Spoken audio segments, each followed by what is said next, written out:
Hello! Hi అండి. అందరూ ఎలా ఉన్నారు? Welcome to Gautam vlogs. అందరికీ మన రాఖీ శుభాకాంక్షలు. ఆ తర్వాత ఇది పెళ్లి సందర్భంగా వెళ్ళాం కదా! అక్కడైతే ఇది హల్దీ ఫంక్షన్ జరిగింది. చేశారు డెకరేషను, ఆ నీళ్ళు, పసుపు అందరూ యెల్లోగా చాలా బాగా ఎంజాయ్ చేశాము. ఇదివరకు ఇవన్నీ లేవు కానీ ఇప్పుడు పెళ్ళి అంటే 5 రోజుల పండుగ అయిపోయింది కదా! మంగళ స్నానాలు, హల్దీ ఫంక్షన్ అని, మెహందీ అని, ఇంకా సంగీతు ఇవన్నీ లైన్గా ఉండి పిల్లలందరూ ఇప్పుడు బాగా ఎంజాయ్ చేస్తున్నారు కదా! మేము కూడా అలానే బాగానే చేసాం. ఎక్కువగా వీడియో పెట్టలేదు. సరిగ్గా అదే టైంకి నా ఫోన్ కింద పడి పనిచేయడం మానేసింది. ఇంకా గోరింటాకు ఫంక్షన్ అని అదని ఇంకా సంగీత్ ఇవన్నీ అయితే ఫోన్లో ఉండిపోయినాయి. అవి ఒకేసారి పడగానే డిలీట్ అయితే అయిపోయింది. భోజనాలు అయితే బాగానే అయిపోయినాయి. ఇంకా భోజనాలు అవి అయిపోయినాయి. మధ్యాహ్నం 2 గంటల నుంచి మెహందీ ఫంక్షన్ ఉంది. ఇంకా ఇక్కడైతే చెట్లు కింద ఇలా డెకరేషన్ చేశారు. చెట్లు చూడండి, పెద్ద పెద్ద చెట్లు ఉన్నాయి. దాని కింద ఇలా బంతి పూలతోటి వాళ్ళతో డెకరేషన్ చేశారు. మెహందీ ఫంక్షన్, సంగీత్ ఫంక్షన్ అయిపోయాక మర్నాడైతే ఇది మ్యారేజ్ ఫంక్షన్ హాల్ దగ్గర సంగీత్ కూడా అక్కడే చేసుకున్నారు. తర్వాత అయితే మర్నాడు పెళ్ళండి. ఇంకా ఇవన్నీ అయితే బాగానే చేసుకున్నాము. ఇంకా మా బంధువులందరూ ఒకచోట కూర్చొని మళ్ళీ కలుసుకోం కదా అని ఒక ఫోటో అయితే తీసుకున్నాము. పెళ్ళి ఫంక్షన్ అయితే అలా జరిగింది. ఆ తర్వాత అయితే సండే కదండి మర్నాడు. ఈ సండే రోజు మా ఇంట్లో కూర అయితే ఇలాగ పచ్చిరొయ్యలు, మామిడికాయ వేసి కూర వండుకున్నాము. దాని ప్రిపరేషన్ చూద్దాము. మామిడికాయలు ఇలా పెచ్చుల కింద తరుక్కోవాలి. పచ్చిమిరపకాయలు, జీలకర్ర, వెల్లుల్లిపాయ, కరివేపాకు, ఉల్లిపాయ ముక్కలు, రొయ్యల్ని బాగా శుభ్రం చేసుకుని కొంచెం పసుపు, ఉప్పు వేసి కడిగేసి దాన్ని కొంచెం ఎగరబెట్టేసి పెట్టుకోవాలి. ఆ బౌల్లో ఉన్నవి రొయ్యలు. ఆ తర్వాత ఒక కళాయి పెట్టుకుని ఆయిల్ వేసి ఉల్లిపాయలు, పచ్చిమిరపకాయలు, జీలకర్ర, వెల్లుల్లిపాయ బాగా కొంచెం దోరగా వేగాక ఇప్పుడు ఉల్లిపాయ ముక్కలు వేయాలి. ఉల్లిపాయ ముక్కలు కూడా బాగా మగ్గించిన తరువాత అప్పుడు రొయ్యలు వేయాలి.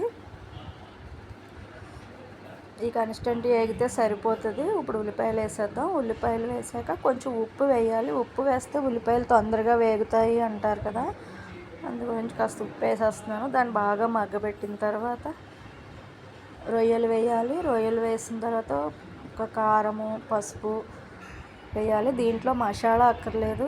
అవన్నీ మగ్గించిన తర్వాత పెచ్చుల కింద కోసుకోవచ్చు, చిన్నగా ముక్కలు కోసుకోవచ్చు. మామిడికాయ ముక్కలు ఎవరు ఇష్టం వచ్చినట్టు వాళ్ళది. నేనైతే పెచ్చులు కోసాను, రొయ్యలు వేసేసాను.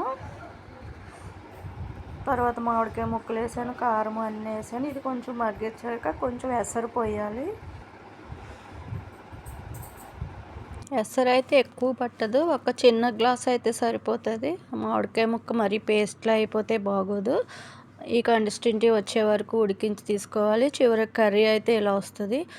పుల్లగా పచ్చిరొయ్యల ఫ్లేవర్తో కొంచెం కారంగా టేస్ట్ అయితే భలే బాగుంటుంది. మా గోదావరి జిల్లా వాళ్ళకి కొంచెం రొయ్యలు ఉంటే కనుక దాన్ని 3 రకాలుగా చేసి వండుకుంటాము. కర్రీ అయితే అది. ఇంక ఇదైతే మా అమ్మాయికి శారీ పెయింటింగ్ వేసాను. మన బెడ్షీట్ వేసుకున్నాం కదా, ఆ బెడ్షీట్ పెయింటింగ్ బాటిల్స్ ఉన్నాయి కదా అని మా అమ్మాయి ఇలా ప్లెయిన్ శారీ కొనుక్కుంటే దానికి ఇలా బోర్డరు చిన్నగా వారిన పింక్ కలర్ గోటు, ఆ గోటు కూడా మేమే వేసుకున్నాము. ఒక్క రోజులో అయితే ఈ పెయింటింగ్ అయితే వేసేసుకున్నాను. ఇలా ముందుగా పింక్ వేసుకుని తర్వాత వైట్ వేసుకుని అటు ఇటు గ్రీన్ ఆకులు వేసేయడంలో ఈ పెయింట్ ఇలా వేసాం. శారీకి ఎప్పుడైతే పింక్ కలర్ గోటు వేసామో కలర్ అంచు దానికి కొంచెం లుక్ వచ్చింది, బాగుంది అనుకున్నాము.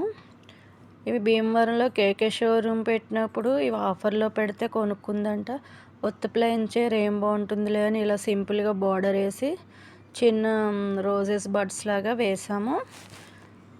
ఆ గోటేసి అది వేయగానే శారీకి ఒక లుక్ అయితే వచ్చింది.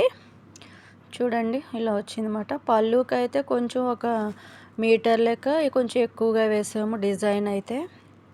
మొత్తానికి శారీ అయితే అలా అయింది.